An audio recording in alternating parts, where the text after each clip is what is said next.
وبركاته. وعليكم السلام ورحمة الله وبركاته. அல்ஹம்துலில்லாஹ். இன்னைக்கு எங்களோட தலைப்பு பெண்களின் சுத்தம் சம்பந்தமாக நாங்க பேச போறோம். இன்ஷா அல்லாஹ் நாங்க அதை பத்தி விரிவான முறையில நாங்க பார்ப்போம்.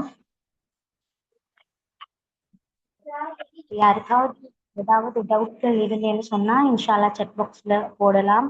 அப்படி இல்லைன்னு சொன்னா நீங்க அன்மியூட் பண்ணிட்டு அதை பத்தி அது சம்பந்தமாக நீங்க கேள்விகள் கேட்கலாம் இன்ஷா அல்லாஹ்.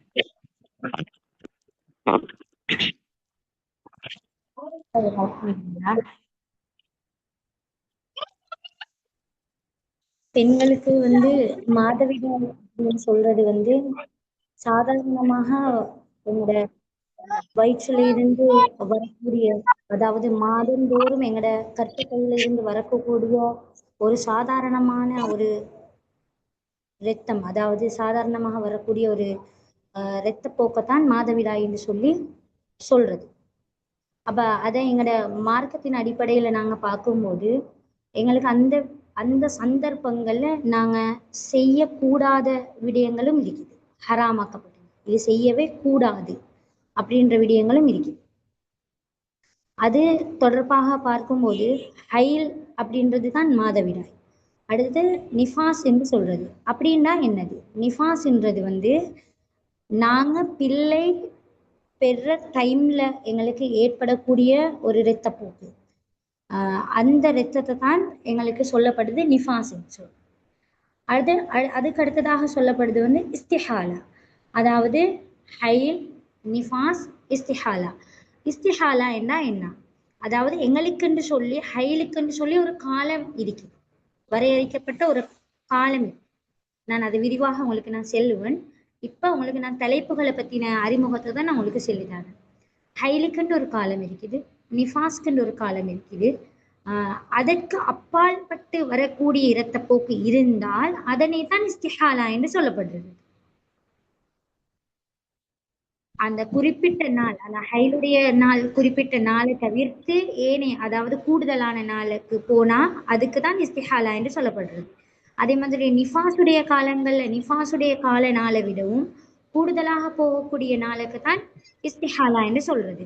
அப்ப இந்த டைம்ல ஹராமாக்கப்பட்டதை இஸ்திஹாலாவுடைய நேரங்களை எங்களுக்கு செய்ய இயலுமா, செய்ய இயலாதா, அப்படியான விஷயங்கள் எல்லாம் இதுக்குள்ள எங்களுக்கு அடங்கும். அதுக்கு அடுத்து நாங்க போகக்கூடிய தலைப்புகள் கீழே அதுகளை நாங்க பார்ப்போம் இன்ஷா அல்லாஹ். ஹைல் இப்ப என்ன சொல்றாங்கன்னு சொன்னா, ஹைலுடைய காலங்கள்ல எங்களுக்கு ஹைலுடைய காலம் என்றது எங்களுக்கு சிறுந்தொடக்கா பெருந்தொடக்கா என்றது ஒரு கேள்வி. அது எங்களுக்கு பெருந்தொடக்கு தான். அதாவது இந்த இந்த கட்டங்கள்ல நாங்க ஹராமான விஷயங்கள் இருக்கு, நாங்க அதுகளை பத்தி பார்ப்போம். ஸ்லைட் போடுறீங்களா மாலிமா?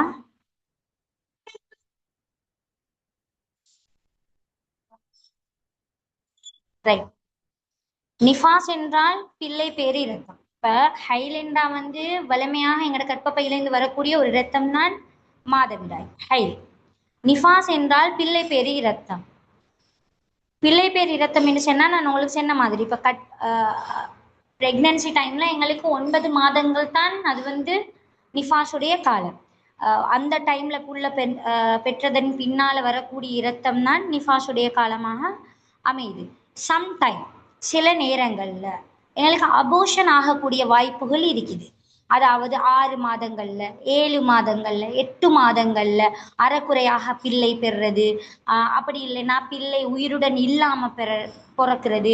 அந்த மாதிரி காலங்கள்ல எங்களுக்கு ப்ளீட் ஆகினாலுமே, அந்த காலங்கள்ல எங்களுக்கு இரத்தப்போக்கு இருந்தாலுமே அது நிஃபாஸாகத்தான் கருதப்படும்.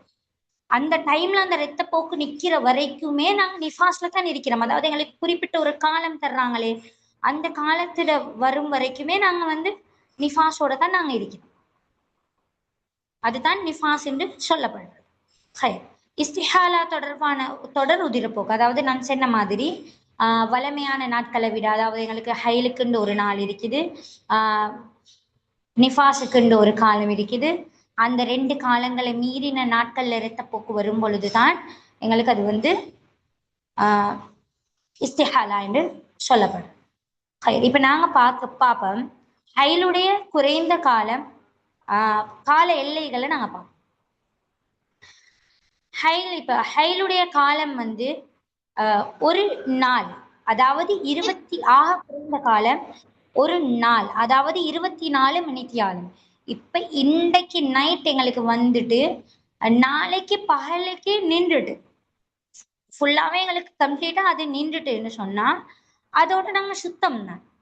அது குறைந்த நாள். பொதுவாக அப்படி குறைவு எங்களுக்கு பெண்களுக்கு அப்படி குறைவு. சில பேர் கொஞ்சம், அதாவது குறைந்தபட்ச ஆட்களுக்கு தான் அந்த மாதிரியான நாட்கள் குறைவான நாட்கள்ல இருப்பாங்க. அது இல்லாம பொதுவான நாட்கள் தான் எல்லாருக்குமே இருக்கு. அதாவது 6 அல்லது 7 நாட்கள். பொதுவாகவே பெண்களுக்கு இந்த மாதிரியான நாட்கள்ல தான் ஹைல் வரும். 6 நாள், 7 நாள், 4 நாள், 5 நாள், அந்த மாதிரியான நாட்கள். அடுத்ததாக சொல்றாங்க வந்து 10 நாட்கள். 10 நாட்கள், 15 நாட்களும் அதுக்குள்ள அடங்கும். 10 முதல் 15 நாட்கள் வரை ஹைலுடைய அதிகம் கூடிய நாட்கள். நிஃபாஸுடைய காலம் சொல்றாங்க ஒரு நொடி. அதாவது பிள்ளை அந்த வயிற்று கருவறையில் இருந்து வெளியே வந்த அந்த செகண்டுக்கு மட்டும்தான் ப்ளீட் ஆகும். அதுக்கு பின்னால அவங்களுக்கு ரத்தம் போக்கு இருக்காது. அப்படியான நிலைமைகள்ல இருக்கும்போது அந்த அந்த நிஃபாஸ் வந்து அவ்வளவு, அதாவது அது குறைஞ்ச ஆட்களுக்கு தான் அந்த மாதிரி இருக்கும். எங்களுக்கு ஹைல் மாதிரி குறைந்த பட்சத்துல கூடியவங்களுக்கு மட்டும்தான் அப்படி இருக்கும். அது இல்லாம 40 நாட்கள் நாங்க பொதுவாகவே இருக்கக்கூடிய அந்த 40 நாட்கள், பொதுவாகவே எல்லா பெண்களும் 40 நாட்கள் நிஃபாஸுடைய காலங்கள்ல ப்ளீடிங் இருக்கும், இரத்தப்போக்கு இருக்கும். அடுத்தது வந்து 60 நாட்கள், அது கூடிய நாள். சில பேருக்கு 60 நாள், அதாவது 2 மாசம் தொடர்ச்சியாக இரத்தப்போக்கு இருக்கு. அப்படி இருக்கிறவங்களுக்கு ஓகே. அப்படி இல்லாதவங்க இப்ப உங்களுக்குள்ள ஒரு கேள்வி இருக்கிறதாக கூட இருக்கலாம். 40 நாட்கள் அல்லாத எனக்கு இப்ப 30 நாள்ல நின்றுட்டு, இப்ப பிள்ளை பெற்று எனக்கு இப்ப 30 நாள்ல நிஃபாஸ் நின்றுட்டு, அப்ப என்ன செய்யறதுன்ற கேள்வி கூட உங்களுக்கு இருக்கலாம். இப்ப நீங்க நிஃபாஸ், அதாவது ஒரு ஒரு நாள் 24 மணிக்காலம் நாங்க அதை பாக்குறது, அதுக்கு பின்னால அது எங்களுக்கு நின்றுட்டுன்றது நாங்க கன்ஃபார்ம் பண்ணிட்டோம் என்று சொன்னா இன்ஷா அல்லாஹ் எங்களுக்கு தொழுகைக்கான ஏற்பாடுகள் செஞ்சு கொள்ளலாம். இதுதான் காலம். அதாவது ஒரு நாள் இப்ப ஹைலுடைய காலத்துல பார்த்தா ஒரு நாள் இல்லை, இப்ப 4 நாள்ல நின்றுட்டு எங்களுக்கு வரல திருப்பிட்டுன்னு சொன்னா எங்களுக்கு அந்த டைம்ல எங்களுக்கு தொழுகையுடைய ஏற்பாடுகள் எங்களுக்கு செய்யறதுக்கு அனுமதி இருக்குது. ரைட். இப்ப 40 நாட்கள்ல தான் நிற்கும் என்று இல்லை, 30 நாட்கள்ல நிக்கலாம், 25 நாள்ல நிக்கலாம், அப்படியும் இருக்குது நிஃபாஸ்.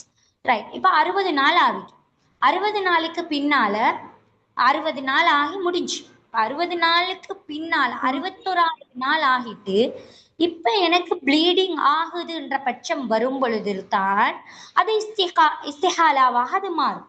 அதாவது அந்த காலங்கள்ல ஏனைய நாட்கள் ஹலாலான எல்லாமே ஹலால் தான். நாங்க அதை வந்து நாங்க பார்ப்போம், அடுத்த சப்ஜெக்ட்ல நாங்க பார்ப்போம். அதாவது எங்களுக்கு இந்த 60 நாட்கள்ல இந்த 10-15 நாட்கள் எங்களுக்கு எது ஹராமாக்கப்பட்டு இருந்ததோ அதையெல்லாம் எங்களுக்கு அதுக்கு பின்னால் உள்ள, அதாவது ஹைலுடைய காலங்கள்ல 16வது நாளும் நிஃபாஸுடைய காலங்கள்ல 61வது நாளும் எங்களுக்கு இதெல்லாம் ஹலாலாக்கப்பட்டு விடும். அடுத்த ஸ்லைட் பார்ப்போம். நாங்க வந்து பெரும் தொடக்கை ஏற்படுத்தும் காரணங்கள் என்ன ஸ்லைடு இருக்குதுன்னு மல்லிமா போட்டீங்கன்னா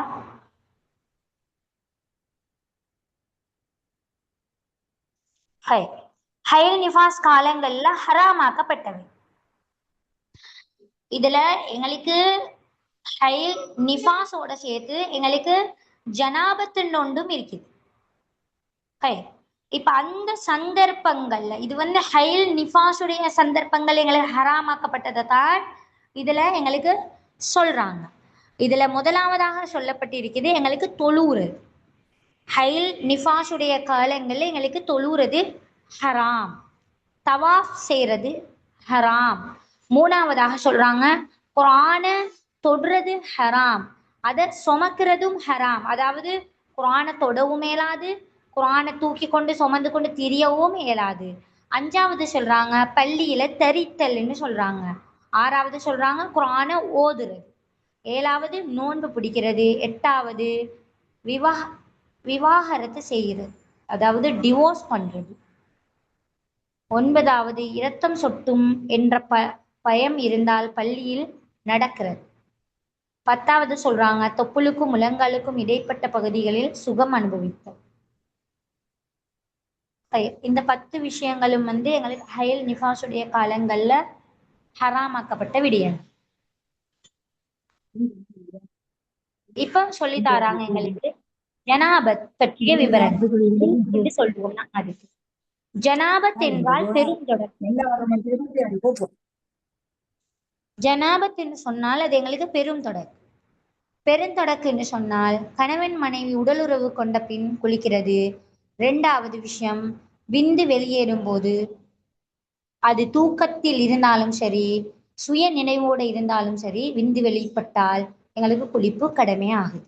ஒன்று உடலுறவு கொண்டால், 2வது எங்களோட விந்து வெளிப்படும் பட்சத்தில், அடுத்தது எங்களுக்கு ஹைல் நிஃபாஸுடைய காலங்கள்லையும் குளிப்பு கடமையாகுது. ஹைர்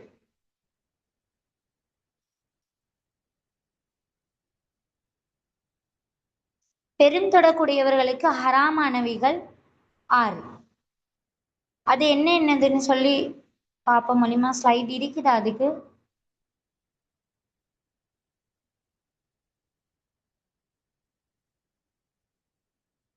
ரைட், நாங்க பார்ப்போம். பெருந்தொடர்க்கை உடையவர்களுக்கு ஹராமான காரணம் தொழுறது, காபாவை. அதே தான் எங்களுக்கு ஹைலுடைய காலங்கள்ல எது ஹராமாக்கப்பட்டுச்சோ அந்த ஹராமாக்கப்பட்ட விஷயங்கள் 6. எங்களுக்கு பெருந்தொடக்கு இருந்த டைம், ஹைல் நிஃபாஸ் இருக்கிற காலங்கள்ல 10 விஷயங்கள் ஹராம். பெருந்தொடக்கில் இருக்கிறவங்களுக்கு 6 விஷயங்கள் ஹராம் ஆகுது.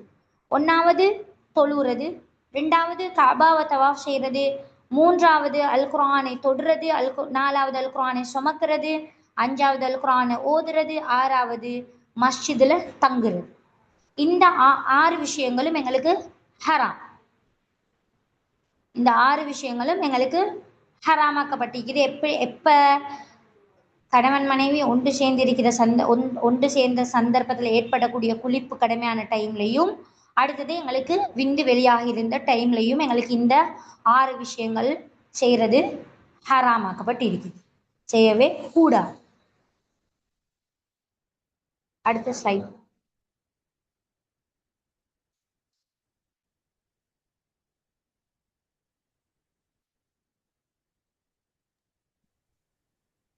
ரைட், ஒருத்தர் நோன்பாளியா இருக்கும் நிலைமையில ஜனாபத் ஏற்பட்டால் நோன்பு முறிந்துவிடும். அதாவது நாங்க ஜனாபத் உடைய இது நாங்க பெருந்தொடக்க, அதாவது ஜனாபத் ஏற்படக்கூடிய காரணங்கள் நாங்க பார்க்கல, மன்னிச்சுக்கோங்க. அது ஆரம்பத்துல நான் சொல்லி இருக்கணும். 1வது உடல் உறவு கொள்றது. இந்த ஸ்லைட் அப்படி இருக்கட்டும் மூலியமா, இல்லாட்டி அது அந்த ஸ்லைட் ஏற்பாடு செஞ்சிருக்குதோ தெரியல. பெருந்தொடக்கு ஏற்படுத்துற காரணங்களை நாங்க பார்க்கல. 1வது உடல் உறவு கொள்றதால பெருந்தொடக்கு எங்களுக்கு ஏற்படும். அடுத்தது தூங்கும் போது அல்லது விழித்திருக்கும் போது விந்து வெளியேறினா எங்களுக்கு பெருந்தொடக்கு ஏற்படும். ஹைல் அல்லது நிஃபாஸுடைய காலங்கள்ல எங்களுக்கு பெருந்தொடக்கு ஏற்படும். பிரசவம், அதாவது குழந்தை மரணித்து பிறந்தாலுமோ அல்லது குழந்தை அறக்குறையாக பிறந்தாலுமோ, எந்த மாதிரி நிலைமையில உடனே பிரசவம் ஏற்படுதோ அந்த சந்தர்ப்பத்தில் எங்களுக்கு பிரசவம் ஏற்பட்டாலுமோ எங்களுக்கு பெருந்தொடக்கு உண்டாகிடும் நிஃபாஸுடைய காலங்கள், அதாவது டெலிவரி டைம்ல. அடுத்தது மரணம். நாங்கள் ஜனாசா மவுத்தாகுனா எங்களுக்கு குளிப்பு கடமை. அது எங்களுக்கு குளிக்க இயலாது. எங்களோட ஊர் மக்கள் எங்களுக்கு குளிப்பாட்டணும். அது அவங்களுக்கு பரல கிஃபாயா. Right, okay. அது நாங்கள் அடுத்ததை நாங்கள் இந்த 5 விஷயங்களை மட்டும் நாங்கள் பார்ப்போம். உடலுறவு கொள்றதால தான் எங்களுக்கு பெருந்தொடக்கு ஏற்படுறது. இப்போ இந்த சந்தர்ப்பங்கள் அடுத்த ஸ்லைட் போடுங்க மூலியமா. இந்த சந்தர்ப்பத்தில் நாங்கள் நோன்பு வைத்திருக்கும் கட்டத்தில் உடலுறவு கொண்டவன்னு சொன்னால், இது உடலுறவு கொள்ளக்கூடாது, ஹராம். இது அது நோன்புடைய சட்டங்கள்ல நாங்க ஏற்கனவே சப்ஜெக்ட் படிச்சிருப்பீங்கன்னு நினைக்கிறேன் வேற இதுவல்ல. அதுக்கான சட்டத்திட்டங்கள் வேற இருக்குது. நோம்போட நாங்க உடலுறவு கொண்டால் அல்லது தூங்கும் பட்சத்துல எங்களுக்கு விந்து வெளியாகினால் அல்லது சுய நினைவாக எங்களுக்கு நாங்க எலும்பிருக்கிற டைம்ல சூடு அதிகமாக இருக்கிற சந்தர்ப்பங்களையும் விந்து வெளியாகக்கூடிய வாய்ப்புகள் இருக்கு. அநேகமா அது பெண்களுக்கு குறைவு, ஆண்களுக்கு அந்த மாதிரி ஏற்படுறது அதிகம். அந்த மாதிரியான சந்தர்ப்பங்கள் நடந்தால் நோ வேணுமென்று இல்லாம இப்ப நான் சொல்றது வேணுமென்ற விஷயம், வேணுமென்றே செஞ்சிருந்தேன்னு சொன்னா விந்து வெளியாக்கி இருந்தாலோ உடலுறவு கொண்டிருந்தாலோ நோன்பு முறிந்து விடும். அதுக்கு வேற மாதிரியான நோன்பு கலா செய்யறது அது சம்பந்தமான விஷயங்கள் நோன்புடைய பாடங்கள்ல வரும் இன்ஷா அல்லாஹ். அந்த மாதிரியான சந்தர்ப்பங்கள்ல அது நோம்ப கலா செய்யறதோட அதுக்கு கஃபாரா கொடுக்குற விடயங்களும் இருக்குது. சரி, அந்த மாதிரி சந்தர்ப்பங்கள்ல நோன்பு முறிந்து விடும். அடுத்ததாக சொல்றாங்க நோம்பாளியாக இருக்கும் நிலையில ஜனாபத் அதாவது முல்க் ஏற்பட்டால் நோன்பு முறிந்து விடாது. அதாவது தெரியாம அதாவது சூடு என்ற அடிப்படையில எங்களுக்கு விந்து வெளியாகணும்னு சொன்னா எங்களுக்கு குளிப்பு கடமையாக மாட்டாது. குளித்து விட்டு குளிப்பில நோன்பு முறிந்து விடாது. குளிப்பு கடமையாக மாட்டாது. குளித்து விட்டு எங்களுக்கு தொழலாம், நோன்பு முறியாது அப்படின்றத தான் நீங்க இன்னைக்கு மெயினா சப்ஜெக்ட்ல சொல்றாங்க. அடுத்த ஸ்லைட்.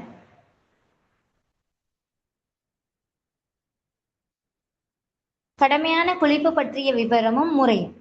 நாங்க எப்படி குளிக்கிறோம் என்றது எனக்கு முக்கியமான இது. வலிமையா நாங்க போனோமா, ஷவரை திறந்தோமா, தலையை குளிச்சோமா, இல்ல மேல கழுவிட்டு சில பேர் மேல கழுவி மேலுக்கு சோப்பெல்லாம் போட்டு தேய்ச்சி கழுவினதுக்கு பின்னால தலையை கழுவுவாங்க. இல்ல அப்படியே போயிட்டு வடாரண்டு ஷவரை திறந்தாச்சு குளிச்சாச்சு. இல்ல சில பேர் என்ன செய்வாங்க, பேசனால் அள்ளி அள்ளி ஊத்தி குளிப்பாங்க. இது நார்மலியா நாங்க குளிக்கக்கூடிய நாட்கள்ல நாங்க செய்யக்கூடியது. இப்ப எங்களுக்கு குளிப்பு கடமை. இந்த சந்தர்ப்பத்துல நாங்க எப்படி குளிக்கிறோம் என்றது தான் நீங்க இன்னைக்கு தேவை. அப்போ இப்ப எங்களுக்கு கடமையான குளிப்பு, இப்ப நாங்க கடமையான குளிப்பு குளிக்க போறோம். முதலாவது நாங்க பார்க்க வேண்டிய விஷயம்தான் எங்களோட உடல் உறுப்புகள்ல தோலோட சேர்ந்து தோலோட அந்த தண்ணி படுறத தடுக்கக்கூடிய ஏதாவது ஒரு நஜிசான ஏதேனும் இருந்தால் குளிப்பதற்கு முன்னுக்கால அதை அகற்றணும். அதாவது சொல்றாங்க ஃபர்லான குளிப்பை நாங்க குளிக்கிறதுக்கு முன்னால எங்கட தோலுக்கு தண்ணி படுறத தடுக்கக்கூடிய விடயங்கள் கியூடெக்ஸ், சுண்ணாம்பு, பெயிண்ட், இந்த மாதிரியான விஷயங்கள் எங்கட தோலோட ஒட்டி இருந்தால் நாங்க முதல்ல அதை நீக்கிறது. அதாவது கணவன் மனைவி உறவு கொண்டிருந்த சந்தர்ப்பங்கள்ல அந்த விந்துகள் எங்களோட உடம்புகள்ல பட்டி இருந்தால் அதை சுரண்டி நன்றாக துப்புரவு செய்ததன் பின்னால தான் நாங்க குளிக்கிறதுக்கு ரெடி ஆகணும். அதாவது மெயினாக நான் சொல்லக்கூடிய விஷயங்கள் தான் கியூடெக்ஸ், சுண்ணாம்பு, பெயிண்ட் வேலை செஞ்சிருக்கிறவங்க, கிரீஸ், அந்த மாதிரியான உடம்புல அந்த மாதிரியான இதுகள் இருந்தேன்னு சொன்னா முதல்ல நாங்க அதை நீக்கிறது. டினர் மூலமாகவோ அல்லது லாமன் அந்த மாதிரி ஏதாவது கொண்டு அதை நாங்க நீக்கி விட்டு அதன் பின்னால நாங்க குளிக்கிறதுக்கு தயாராகிறது. அடுத்ததாக நாங்க அந்த குளிக்கிறதுக்கு முன்னுக்கு நாங்க பார்க்கணும் எங்களுக்கு பரிசுத்தமான நீர். ஷவர் இருக்கிறது ஓகே, ஷவர் இல்லாம சின்ன பேசன்ல தண்ணியை நிறைச்சு கொண்டு குளிக்கிறது கூடாது. எங்களுக்கு அது சரி, அந்த குளிப்பை சேர்றதுக்கு அது சரி வராது. தஹூர் என்று சொல்லப்படக்கூடிய சுத்தமான நீராக இருக்கணும். அதாவது குள்ளத்தைனை விட அதிகமான நீர் இருந்தால்தான் எங்களுக்கு அந்த தண்ணியில எங்களோட பரவான குளிப்பை நீக்கி கொள்ள முடியும். அதாவது குள்ளத்தைன்னு சொன்னா 210 லிட்டருக்கு அதிகமான நீர் இருக்கணும்.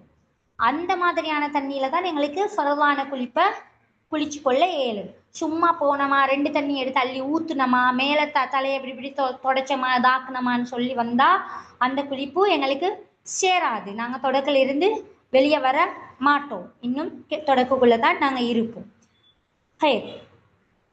குளிப்பின் ஃபரலுகள். இப்ப குளிக்க போறோம், இந்த குளிப்பு கடமையா இது குளிப்புக்கு முன்னால நாங்க கவனிக்க வேண்டிய விஷயங்களை தான் நான் இப்ப சொன்னது உங்களுக்கு. இப்ப நாங்க பார்க்க போற விஷயம் குளிப்புடைய ஃபரலுகள்.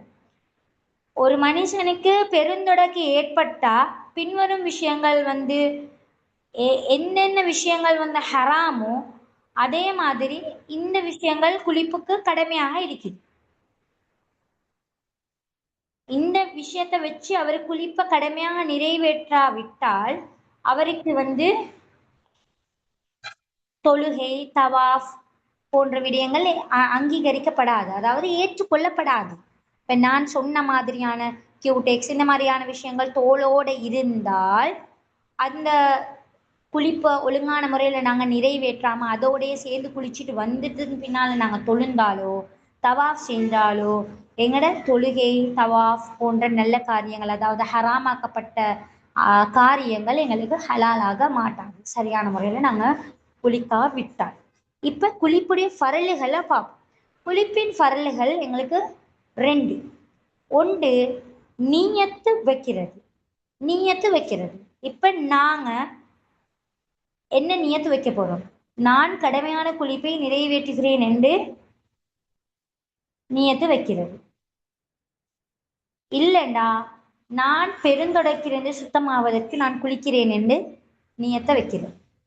அதுக்கு அரபியில வந்து எங்களுக்கு துவாக்கள் இருக்குது. இப்போ ஹைல் நிஃபாஸ் இந்த மாதிரியான குளிப்புகள் நாங்கள் குளிக்கும் போது எங்களுக்கு அதுக்காக அரபியில துவாக்கள் இருக்குது. இது அதுக்காக நாங்கள் ஸ்லைட் தயார் செய்யல. அந்த மாதிரியான நியத்துகளை நாங்கள் வச்சுக்கொள்வோம். இப்போ நியத்தை நான் அரபால சொல்கிறேன். ஏழுமானவங்க எழுதி கொள்ளுங்க, தேவையானவங்க பாடமாக்கி கொள்ளலாம் என்று நான் நினைக்கிறேன்.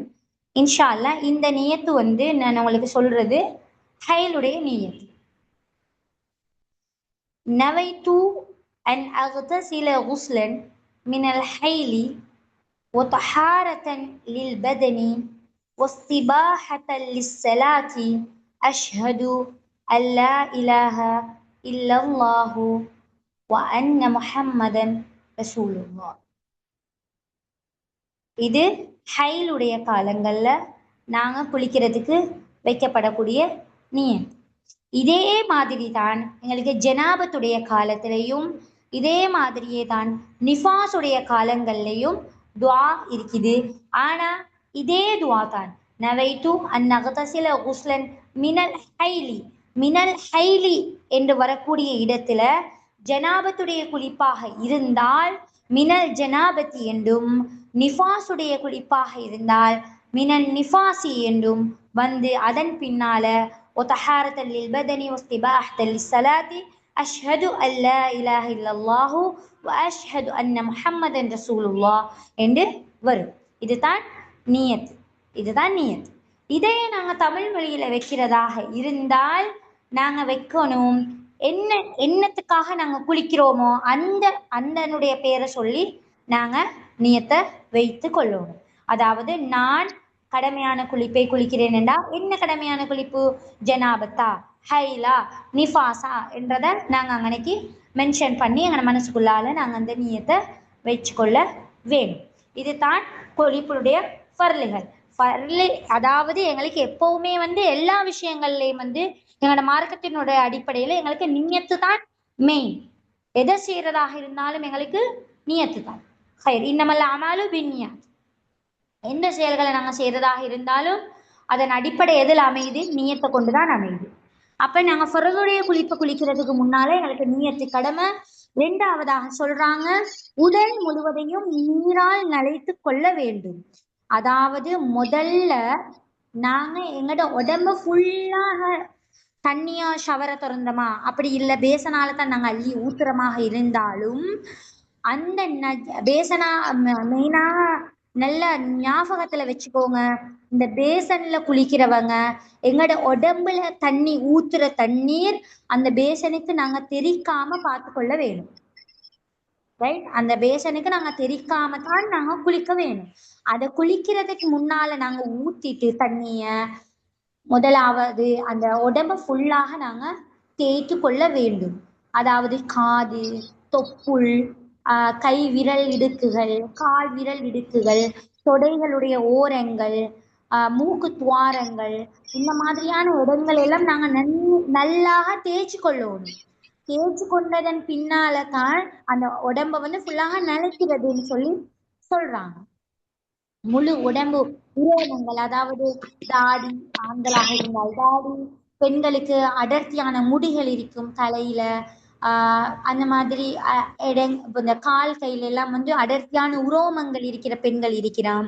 அப்படியானவங்க நல்ல உடம்ப நல்லா ஃபுல்லா தேய்ச்சி குளிக்கிறது, தேய்க்கிறது, முதலாவது நலைய வைக்கிறது தண்ணியால. இது ரெண்டும் கட்டாயம், குளிப்பின் பரல்கள் இது ரெண்டும் நாங்க செய்யவே ஓணும். அடுத்த ஸ்லைட் மூலியமா குளிப்பின் சுண்ணத்துக்கள் ஏதாவது ஸ்லைடுகள் இருக்கிறா?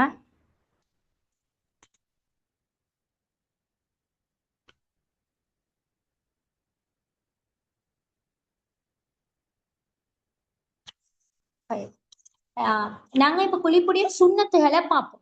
இப்ப நாங்க இது ரெண்டு மட்டுமே பொதுவாக செய்யறது குறைவு. எல்லாருமா சேர்ந்து நாங்க என்ன செய்வோம், சுண்ணத்து ஒன்றுன்னு சொன்னா சொல்றாங்க வந்து சுண்ணத்துக்கள் வந்து எங்களுக்கு இருக்குது 10 சுண்ணத்துகள் இருக்குது. ஒன்று, முடியுமானவரை குளிப்பதற்கு மறைவான இடத்தை தெரிவு செய்ய வேண்டும். பொதுவாகவே நாங்க இப்ப வந்து எப்படி குளிக்கிற நாங்க எங்கட பாத்ரூம்ல அந்த மாதிரியான இடங்கள்ல தான் குளிப்போம். சில இடங்கள்ல வந்து அப்படி மறைவிடங்கள் இருக்காது. கிணத்தடி, அதாவது அவுட் சைட்கள்ல நான் சொல்றேன். அவுட் சைட் மாதிரியான இடங்கள்ல வந்து கிணத்தடியில குளிக்கிறது அந்த மாதிரியான இருக்குது.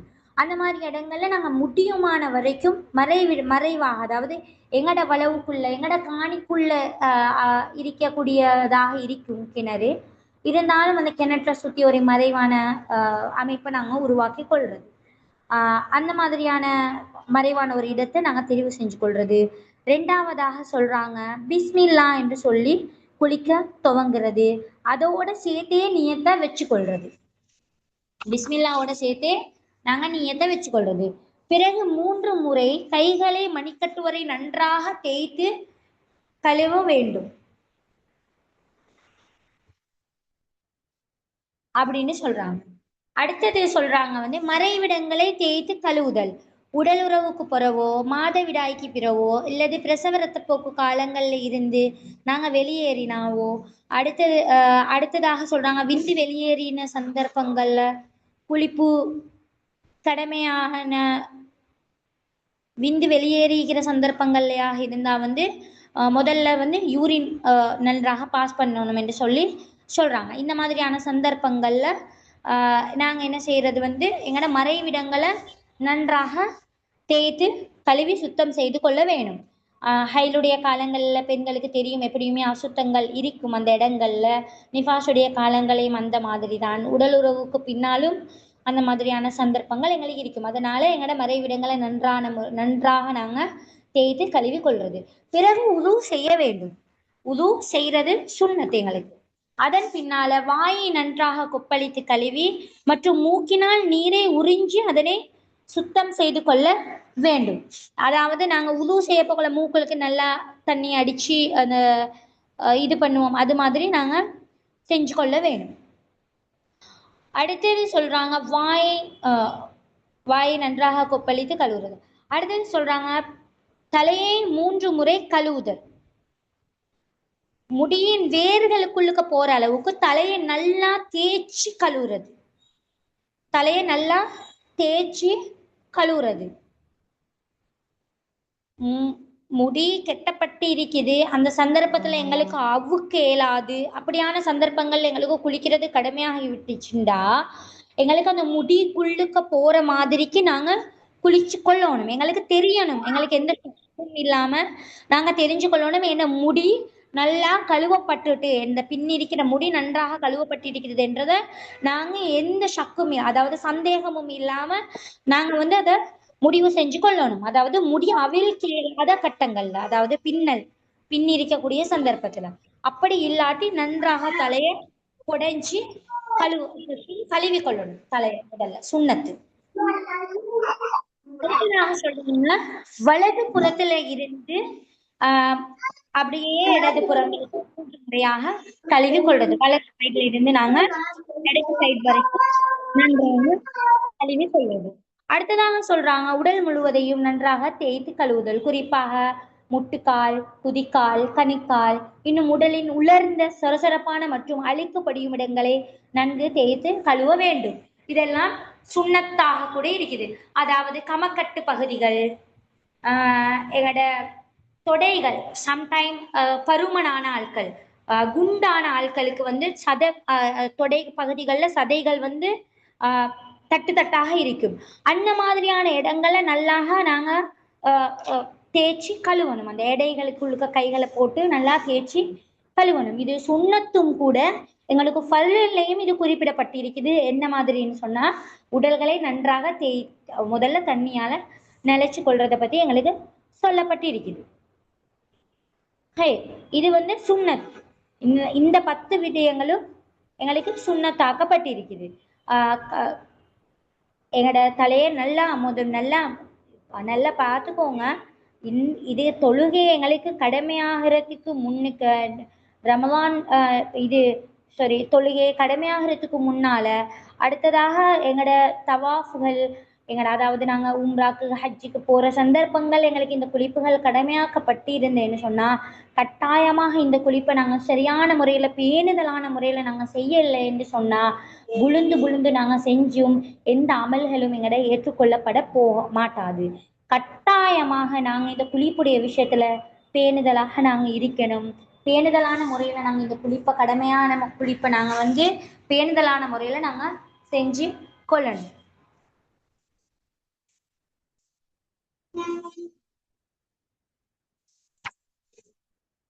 அடுத்ததாக சொல்றாங்க வந்து எங்களுக்கு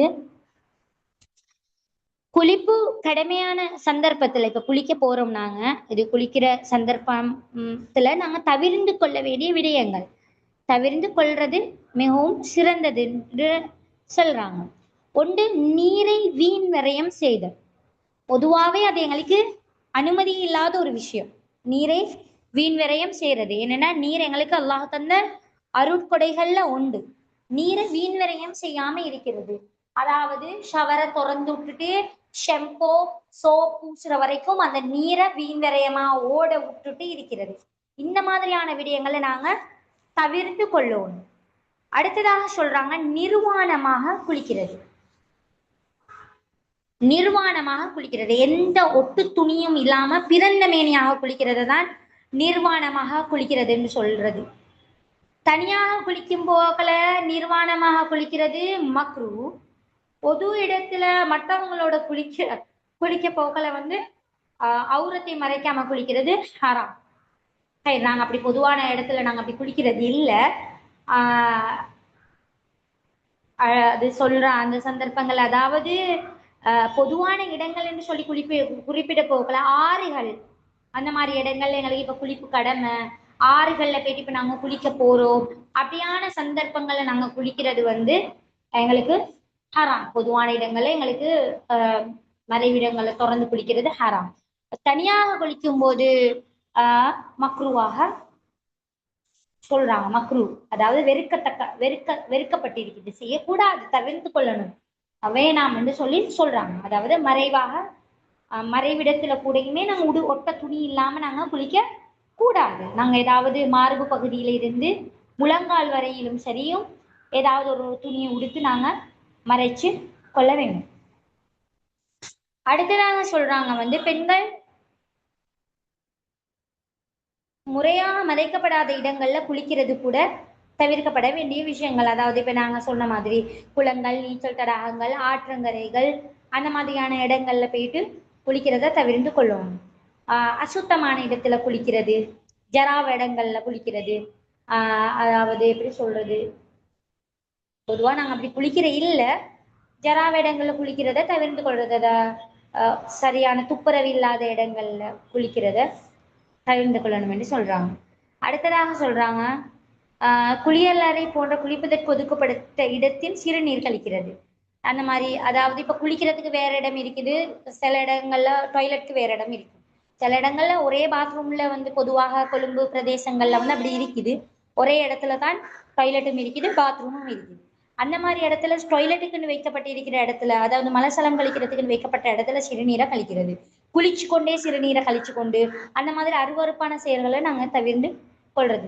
பெருந்தொடக்கு ஏற்பட்டிருக்கும் நிலையில் நீரோட்டம் இல்லாத சிறிய குளங்கள், நீச்சல் தடாகங்கள், சிறிய தொட்டிகள் போன்றவற்றில மூழ்கி குளிக்கிறது எங்களுக்கு தவிர்க்கப்பட்டு இருக்குது.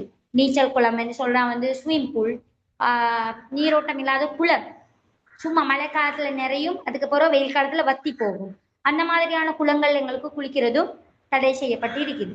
சரியான காரணமின்றி குளிப்பின் சுண்ணத்துக்களை விட்டு விடுறது. சரியான காரணம் இல்லை ஆனாலும் குளிப்புடைய சுண்ணத்துக்களை விடுறது. இது தானே என்னது செய்யணும் அப்படின்ற அடிப்படையில் விடுறது. தடை செய்யப்பட்டு இருக்குது.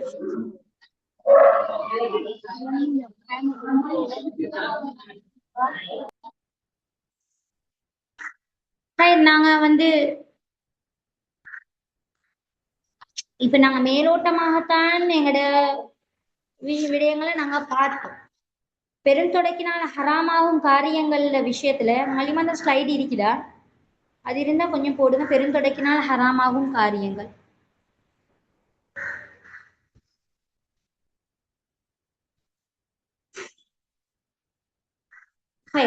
பெருந்தொடக்கினால் ஹராமாகும் காரியங்களுடைய விஷயத்துல நாங்க கொஞ்சம் டீப்பாக பார்ப்போம். என்ன சொல்றாங்கன்னு சொன்னா, தொழுறது எங்களுக்கு ஹராம். பெரும் தொடக்காக இருக்கிற காலங்கள்ல எங்களுக்கு தொழுறது ஹராம். அடுத்தது அல் குர்ஆனை தொடுறது, அல் குர்ஆனை சுமக்கிறது. அல் குர்ஆனை சுமக்கிறது என்ற விஷயம், இப்ப அல் குர்ஆனை நாங்க தொட மாட்டோம். எப்படியுமே ஹைலுடைய காலங்களையாக இருக்கட்டும், பெருந்தொடக்கூடிய காலங்களையாக இருக்கட்டும், நிஃபாசுடைய காலங்களையாக இருந்தாலும் நாங்க அல் குர்ஆனை தொடுறது எங்களுக்கு அனுமதி கிடையாது. அது சொல்றாங்க. இப்ப குர்ஆன் விழுந்துட்டு நாங்க வீட்டுல இருக்கிறோம், எங்கட சின்ன புள்ளை உண்டோ ஏதோ ஒரு சந்தர்ப்பத்துல புள்ள குர்ஆனை கீழே போட்டாங்க. இப்ப என்ன செய்யறதுன்றது எங்களுக்கு பெண்களாக எங்களுக்கு ஒரு யோசனை வரும். அப்ப நாங்க என்ன செய்வோம்? குயிக்கா நாங்க என்ன செய்யணும்? ஒரு புடவை உண்டையோ ஒரு கனமான ஒரு புடவையை போட்டு எங்களுக்கு குர்ஆனை தூக்குறது அந்த சந்தர்ப்பத்துல எங்களுக்கு அனுமதி இருக்குது. உடனடியாக அந்த குர்ஆனை எடுத்து வைக்கிறதுக்கு எங்களுக்கு அனுமதி இருக்குது, குர்ஆன் கீழே உளுந்தனால, வேற யாரும் இல்லாத சந்தர்ப்பத்துல. ரைட்? அதே மாதிரி அல் குர்ஆனை சுமக்கிறது. இப்ப எங்கட கிதாப் பேக் ஒன்று இருக்குது, அதுக்குள்ள எங்கட குர்ஆன் இருக்குது. இப்ப நான் ஒரு மதரசாக்கு போயிட்டு இருக்கேன், இல்ல நான் எங்கேயோ ஒரு படிக்கிற ஒரு இடத்துக்கு போயிட்டு இருக்கேன், இப்ப என் பேக்ல குர்ஆன் இருக்குது. இப்ப எனக்கு ஹைல் வந்துட்டு, இப்ப எனக்கு கடமையான குளிப்பு கடமையாகிட்டு, இப்ப நான் என்ன செய்யறது? எனக்கு குர்ஆன் எடுத்து வெளியே வச்சுட்டா வாரது இல்ல, அந்த கிதாபோட கிதாபாக எந்த குர்ஆனை எனக்கு தூக்கிட்டு வர்றதுக்கு எனக்கு அனுமதி இருக்குது. ரைட். அடுத்தது குர்ஆனை ஓதுறது. குர்ஆனை ஓதுறது ஹராம் என்று சொல்லப்பட்டிருக்குது. நாங்க குர்ஆன் தூங்குற சந்தர்ப்பங்கள்ல, தூங்கக்கூடிய சந்தர்ப்பத்துல எங்களோட குல்சூரா 3 ஓதுறோம், ஆயத்துல் குர்சி ஓதுறோம், இதெல்லாம் குர்ஆன் இல்லையா அப்படின்ற ஒரு டவுட் எங்களுக்கு வரலாம். ஏன்னா நீங்க இந்த கேள்விகள் எல்லாம் எனக்கு கேட்கல, தெரிஞ்சு கூட கேட்காம இருந்திருக்கலாம், இல்ல கேட்கறதுக்கு வெட்கம் என்ற அடிப்படையில கூட கேட்காம இருந்திருக்கலாம். அதனால நான் உங்களுக்கு இதை தெளிவுபடுத்துறேன். இப்ப குர்ஆனுடைய ஆயத்துக்களை ஓதுறது ஹராம் என்று சொல்லப்பட்டு இருக்குது. ஏன் அப்ப நான் தூங்க போக்கள் எனக்கு இந்த சூறாக்களை ஓதுறது ஹராமா அப்படின்ற கேள்வி வரும் பட்சத்துல ஹராம் கிடையாது. இதை எனக்கு துஆ என்ற அடிப்படையில இதை ஓதலாம். அதாவது சூரத்துல் ஃபாத்திஹா, எங்கட குல் சூரா 3, ஆயத்துல் குர்சி, இந்த சூறாக்களை எங்களுக்கு துஆ என்ற அடிப்படையில இதை ஓதலாம். ரைட். அடுத்ததாக சொல்றாங்க ஹைலுடைய காலங்கள்ல நாங்க பார்ப்போம், உடலுறவு கொள்வது ஹராம். தொப்புளுக்கும் முழங்காலுக்கும் இடைப்பட்ட பகுதியில் இன்ப சுகம் அனுபவித்தல் கூடாது. இப்ப ஹராம் ஹைல் நிஃபாசுடைய காலங்கள்ல எனக்கு இது ரெண்டும் ஹராம். உடலுறவு கொள்வது ஹராமே தான். அதாவது எனக்கு 15 நாட்களுக்கு பின்னால இரத்தப்போக்கு இருந்தால், அதாவது இஸ்திஹாலாவுடைய காலங்கள்ல 15 நாளுக்கு பின்னால 16வது நாள் எனக்கு உடல் உறவு கொள்ளலாம், கணவனோட ஒன்று சேரலாம். அடுத்ததாக செல்றது அனைத்து அமல்களும் எனக்கு செய்யறதுக்கு அனுமதி கொடுக்கப்பட்டிருக்கும் 16வது நாள், அதாவது இஸ்திஹாலா தொடர் இரத்த போக்கு இருக்கக்கூடிய காலங்கள்ல. அதே மாதிரி நிஃபாசுடைய காலங்கள்ல 60 நாளுக்கு பின்னால 61வது நாள்ல இருந்து எனக்கு தொழலாம், ஓதலாம், குர்ஆனை சுமக்கலாம், எனக்கு கணவனோட உடலுறவு கொள்ளலாம், அனைத்து விதமான செயல்களையும் எனக்கு செய்யலாம். அதாவது ஹராமாக்கப்பட்டது ஹலாலாக்க கொள்ளலாம். ஆனா சொல்றாங்க இன்னொரு விஷயம் எங்களுக்கு 10வதாக தரப்பட்ட ஒரு விஷயம்தான் ஹைல் நிஃபாஸுடைய காலங்கள்ல தொப்புளுக்கும் முழங்காலுக்கும் இடைப்பட்ட பகுதியில இன்பம் சுகம் அனுபவித்தல் ஹராம். ரைட். இதை நான் உங்களுக்கு தெளிவுபடுத்துறது உங்களுக்கு நான் விளங்கும் என்று சொல்லி நான் நினைக்கிறேன். அடுத்த விஷயங்கள், அதாவது ஹைலோட இருக்கிறேன், நிஃபாஸோட இருக்கிறேன், கணவனை முத்தமிடலாம், கணவனை கட்டி அணைத்து கொண்டு தூங்கலாம், இந்த மாதிரியான விஷயங்கள் எங்களுக்கு செய்யலாம், தொப்புளுக்கும் முழங்காலுக்கும் மேல தவிரும். அடுத்ததாக நான் தெளிவான ஏன்னா இதுல எல்லாமே கல்யாணம் முடிச்சவங்க இருக்கிறன்றனால இதை நான் தெளிவுபடுத்துறேன். கணவனை ஒரே கட்டில கூட நாங்க எங்களுக்கு தூங்கலாம். தொப்புளுக்கும் முழங்கால், திருப்ப திருப்ப உங்களுக்கு சொல்ற விஷயம், தொப்புளுக்கும் முழங்காலுக்கும் நடுவுல தவிர அனைத்து விதமான எங்களுக்கு செய்கைகளையும் செய்யலாம். கணவனை தொடுறது, பிடிக்கிறது, ஹக் பண்றது, கிஸ் பண்றது, இந்த மாதிரியான விஷயங்கள் எல்லாம் எங்களுக்கு இஸ்லாத்த அனுமதி கொடுத்திருக்கிறாங்க ஹைர் நிஃபாஸுடைய காலங்கள்ல.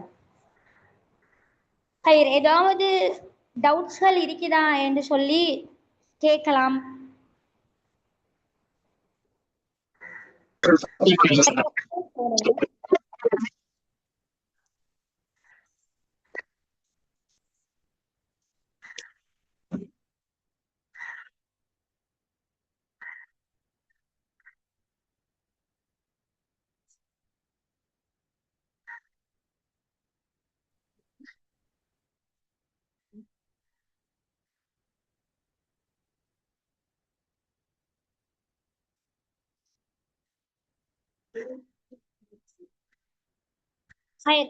எங்கட குரூப் ஒன்று இருக்குதானே, அதுல எல்லாரும் எட்டாவி இருக்கிறீங்கன்னு நினைக்கிறேன். இன்ஷால்லா அதுல எங்கட துவாக்கள், நான் சொன்ன துவாக்கள் இன்ஷால்லா அதுல ஷேர் பண்ணுவாங்க.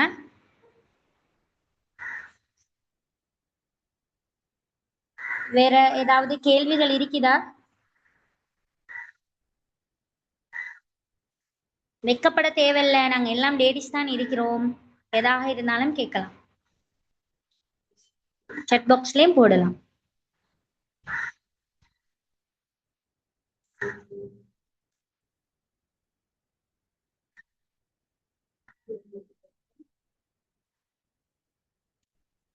சரி, அப்ப யாருக்கும் எந்த கேள்விகளும் இல்லைன்னு நினைக்கிறேன். அப்ப இன்ஷால்லா நாங்க இதோட முடிச்சு கொள்வோம். இன்ஷால்லா இன்னொரு தகவல் ஒன்று நான் சொல்ல நினைக்கிறேன். அடுத்தடுத்த கிளாஸ்கள்லையும் தொடர்ந்து கலந்துக்கோங்க. இன்ஷால்லா நாங்க இதோட முடிச்சு கொள்வோம். அல்லாஹ் எதை பேசினமோ கேட்டமோ அதன்படி இஸ்லாஸோட மௌத்து வரைக்கும் அமல் செய்யறதுக்கு அல்லாஹ் எனக்கும் உங்களுக்கும் திருப்பி செய்வானாங்க. அஸ்ஸலாமு அலைக்கும் வரஹ்மத்துல்லாஹி வபரகாத்துஹு.